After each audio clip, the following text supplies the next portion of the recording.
o governo, através do próprio presidente Bolsonaro, na última terça-feira, fez aquele pronunciamento que chamando a população para voltar a trabalhar. Logo em seguida, a SECOM montou essa campanha e entre terça e quinta-feira, que foram os períodos que essas publicações foram veiculadas, estava apoiando o discurso do presidente, mandando o povo ir para a rua, que gerou esse movimento de carreata na sexta-feira, que a gente vai falar um pouco também daqui de Campina Grande. E aí, a Justiça Federal, muito acertadamente, foi lá e proibiu a veiculação dessa campanha. E aí a SECOM acha que a gente é doido, apagou lá as postagens e disse, isso aqui nunca existiu. Como é que pode? Como é que eu pode? Vi. Você viu. Eu tenho um salvo no meu telefone. Todo mundo viu, Adson Calado. E olha só, foi um movimento coordenado nacionalmente. Não tenho dúvidas. Isso não foi um caso isolado aqui, ou foi um caso isolado em João Pessoa, ou foi um caso isolado em qualquer parte do estado, não. Foram registrados carreatas em todos os estados do país. Lógico, a adesão foi muito pouca, muito pequena. E o mais interessante é que esse pessoal não queria se contaminar, não queria correr o risco de se contaminar. E muitas vezes as recomendações que eram dadas era que ficassem dentro de seus carros com os vidros fechados e que se fosse ter contato com outras pessoas que usassem uma máscara de proteção. Aí é demais. Aí é querer brincar com a vida dos outros. Brincar com a vida Porque dos quem ia outros. trabalhar não ia ser esse pessoal. É verdade. Agora, o que me chama mais atenção, meu amigo Adson, é o custo dessa campanha. Essa campanha, ela custou 4,8 milhões de reais à Secretaria de Comunicação. Um dinheiro que, nesse momento que nós estamos passando agora, poderia ser totalmente investido na saúde, na compra de equipamentos, na liberação na liberação de recursos para os estados, meu irmão Negão do Café. É nada. É verdade, 4,8 milhões que foram investidos numa campanha que, inclusive, nem pro ar foi. Ou seja, dinheiro jogado fora. Dinheiro jogado fora. Dinheiro jogado fora. Pois é. E olha, aqui em Campina Grande, dando sequência a esse movimento, teve pessoas e empresários que apoiaram essa medida e que também fizeram movimentação aqui na última sexta-feira. Em Campina Grande não foi diferente. O Gabinete Paraíba havia informado também na última quinta-feira, dia 28, que setores empresariais estavam pressionando o prefeito Romero Rodrigues para antecipar o prazo de reabertura do comércio na cidade para o dia 30 de março. Ontem, segunda-feira, sendo assim, entramos em contato com o presidente da Câmara de Dirigentes Lojistas, da CDL, Arthur Bolinha, empresário e que também é pré-candidato à prefeitura do município. Em áudio enviado, Bolinha afirmou que, abre aspas, estamos vivendo um clima de muita tranquilidade.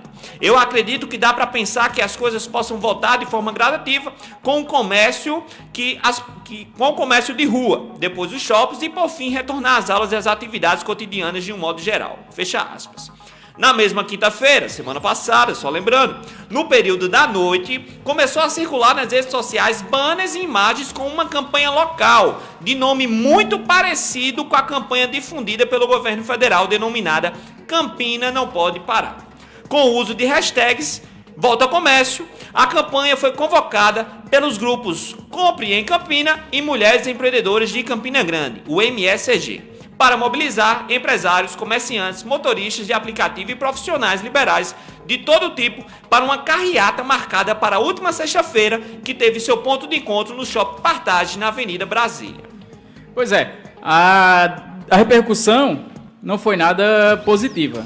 Já na noite da quinta, a iniciativa passou a receber fortes críticas negativas de setores políticos, populares de uma maneira geral, trabalhadores e trabalhadoras que estão com medo de saírem de casa, todos questionando a iniciativa e a falta de sensibilidade dos empresários nesse momento de crise.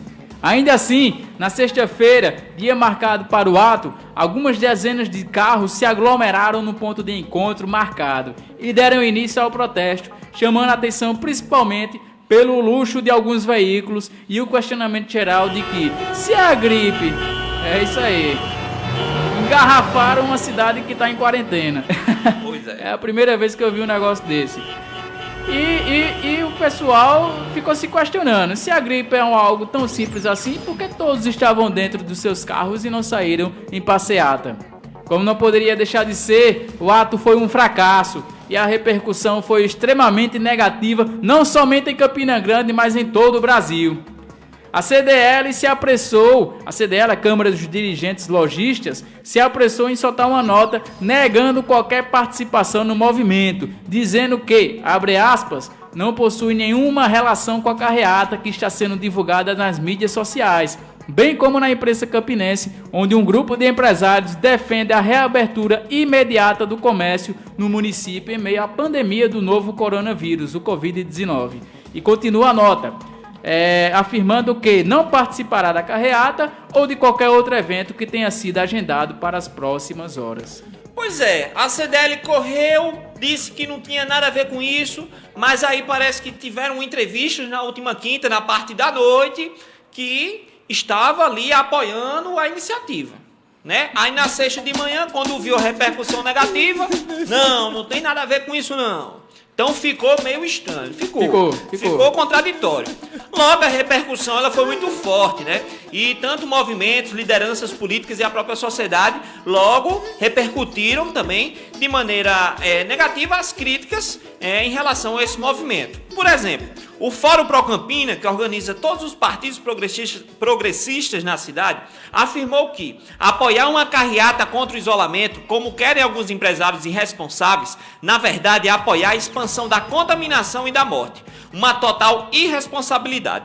Nesta hora de crise, é fundamental a ação do Estado e do município para garantir as políticas públicas necessárias e impedir a realização dessa carreata.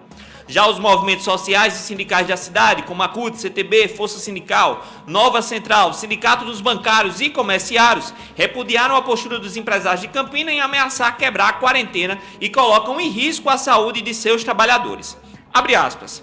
É de total irresponsabilidade essa postura dos trabalhadores. É de total irresponsabilidade essa postura dos empresários e se apropriam de um discurso falso de que é necessário salvar a economia primeiro para então salvar vidas. Já o secretário de Saúde do Estado, Dr. Geraldo Medeiros, chamou a iniciativa organizada também em João Pessoa de Carreata da Morte, tecendo fortes críticas nesse momento de atenção à saúde e prevenção. Pois é, continuando, os empresários envolvidos nessa carreata, embora tenham evitado a exposição pública diretamente com a campanha, prevendo a possível repercussão negativa, é de notório saber que vários setores do ramo de alimentos e bebidas se manifestaram com posições favoráveis nas redes sociais. Por conta disso, o advogado Olímpio Rocha, solicitando às pessoas que lhe enviassem prints de pessoas que estivessem fazendo apologia à carreata viessem prints para apresentar uma notícia crime ao Ministério Público por desobediência e infração da medida sanitária prevista no Código Penal. Nós entramos em contato agora com o Olímpio Rocha, que é advogado, mestre em Ciências Jurídicas pela UFPB, consultor do Escritório das Nações Unidas sobre Drogas e Crimes, além de membro do Conselho Estadual de Direitos Humanos da Paraíba, para conversar um pouco sobre as implicações jurídicas da carreata dos empresários em Campina Grande. Olímpio Rocha já se encontra já está na linha. Boa tarde, Olímpio. Boa tarde, Olímpio. Seja muito bem-vindo ao Gabinete Paraíba. Conta aí pra gente o que foi que aconteceu aí do ponto de vista jurídico, o que é que ia acontecer se esse pessoal tivesse ido às ruas, tivesse feito apologia, na verdade, nas redes sociais. Boa tarde, Rick. Boa tarde, Alisson. Primeiro, obrigado pelo convite para participar do Gabinete Paraíba. Dizer que fico à disposição depois desse período da pandemia, né, para, inclusive, participar presencialmente, já que o momento não pede, né, não permite que nós participemos presencialmente, mas quero agradecer pela oportunidade, esclarecer desde logo que, primeiro, é preciso diferenciar a liberdade de expressão, né, prevista na Constituição do Brasil, dos crimes previstos no Código Penal, né? Então, uma coisa é você pedir que o comércio volte, uma coisa é você fazer postagens em redes sociais se mostrando contrário à medida de isolamento social, se mostrando contrário à medida de quarentena. Isso é perfeitamente possível, né? Isso é garantido pela liberdade de expressão prevista na Constituição. Outra coisa é você praticar o crime de infração à medida sanitária, como, infelizmente, alguns desses empresários acabaram praticando, na medida em que chamaram a participação para um ato pré-agendado, né, para uma carreata pré-agendada que claramente, né, aconteceu aqui, com poucos carros ainda bem, mas claramente aconteceu e teve totais possibilidades de disseminar ainda mais esse vírus, né? Sim, então, além desse crime previsto no artigo 268 do Código Penal, né, na medida em que houve participação nessa mini carreata, podem ser enquadrados, né, esses participantes em outros crimes também, crimes de periclitação à saúde pública, crimes contra a organização do trabalho, porque, afinal de contas, havia e ainda há um decreto municipal, um decreto estadual que proíbem, até o momento, melhor dizendo, essas aglomerações, né? Então, foi isso que nos motivou a, de alguma maneira, agir juridicamente falando e pedir que as pessoas nos enviassem esses prints desses empresários, dessas pessoas que estavam conclamando desrespeito à medida sanitária, para que, a partir disso, a gente consiga ter provas para apresentar uma notícia-crime ao Ministério Público.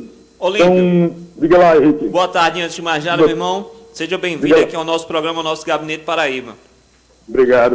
Olímpio, então, como você bem disse, existe essa diferença, essa linha tênue, né, entre o que é liberdade de expressão e o que é, de fato, fazer apologia e descumprir as regras e as medidas legais, principalmente nesse momento de pandemia que nós estamos vivendo. Na quinta-feira mesmo, quando saiu essas notícias, essas informações a respeito dessa carreata, também se difundiu na internet o print e a postagem que você fez solicitando às pessoas que enviassem essas imagens, essas fotos, essas pessoas que de alguma maneira estavam ali quebrando essa medida legal. Você acabou recebendo muitas imagens dessas? Houve uma grande repercussão também por parte das pessoas que eram contrárias a esse movimento e que ajudaram você, nesse caso, a formalizar essa denúncia? Sim, eu ia chegar lá, Rick. Veja, eu recebi, eu acredito que quase mil mensagens. Nossa, com print, né?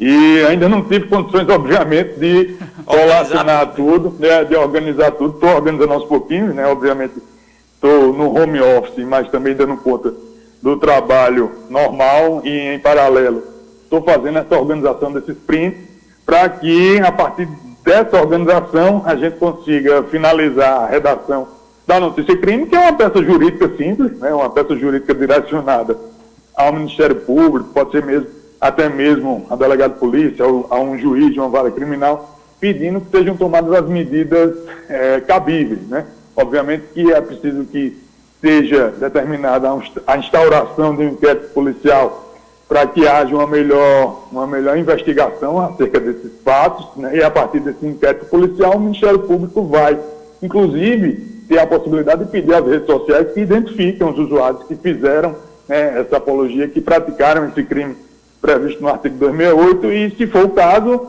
apresentar a denúncia criminal de acordo com o Código de Processo Penal, de acordo com o Código Penal, né? Então, Olímpio, de fato, diga lá, Rick.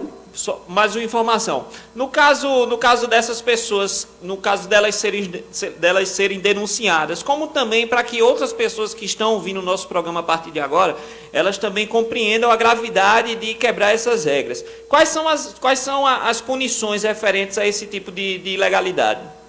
Exato. Veja, como eu dizia, né, essas pessoas podem ser alvo de denúncias criminais por parte do Ministério Público, ou seja, elas podem ser transformadas em réus, né, em réis, e ter a necessidade de responder a um processo crime que pode redundar na combinação de uma pena, não é? Agora, a pena, especificamente falando, prevista no artigo 268, não sei decorada, depois eu posso olhar e repassar para vocês, mas não deve ser uma pena alta, uma pena que, por exemplo, para uma pessoa primária pode ser substituída por uma prestação de serviço, algo assim, mas o fato é que a pessoa fica com a ficha suja, sim, né? Sim. E, enfim, é preciso relembrar que é crime, sim, né? Sim. Você infringir uma medida sanitária, você periclitar a saúde pública, colocar em risco a saúde pública, né? Não é o caso de, digamos assim, estarmos contrários à liberdade de expressão, como eu falei no início da minha fala, como eu tentei expor no início da minha fala, mas sim tentar fazer com que haja a menor disseminação possível desse maldito vírus que está nos preocupando no momento. Olímpio, conta pra gente, teve gente que não gostou, né? Conta pra nós aí um pouco da repercussão do pessoal que veio entrar em contato com você e lhe agredir verbalmente, como é que foi isso?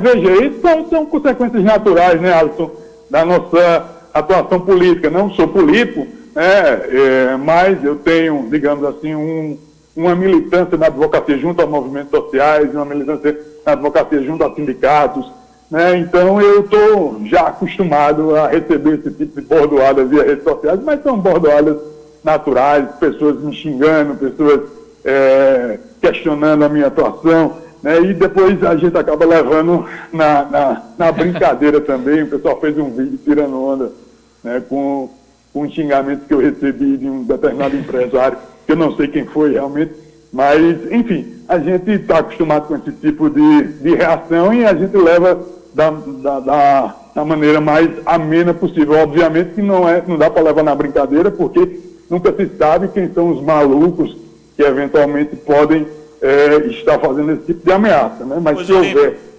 Diga lá. Olímpio, meu querido, depois a gente agradece, meu irmão, a sua participação. Muito obrigado aqui por dar essas informações. Se você quiser deixar um contato também para as pessoas, para que elas possam acompanhar o seu trabalho e quem sabe, outras informações também possam estar repassando para você, possa ficar à vontade e sabe que o Gabinete Paraíba também está sempre de portas abertas aqui para a sua participação. Valeu, eu agradeço a vocês dois, fico à disposição novamente para participar sempre que chamado e dizer que quem quiser pode me procurar pelas redes sociais, Olímpio Rocha, Instagram, Twitter, Facebook, né, e acompanhar lá as nossas ações, né. Eu quero reiterar que estou no momento de organizar todos esses prints para que a notícia crime seja redigida finalmente e nós a apresentemos mais tardar até o início da próxima semana com o fito de procurar a responsabilização dessas pessoas que estão colocando em risco a saúde pública. Obrigado. Um abraço. Show de bola! Estamos aí, conversamos agora com o Olímpio Rocha.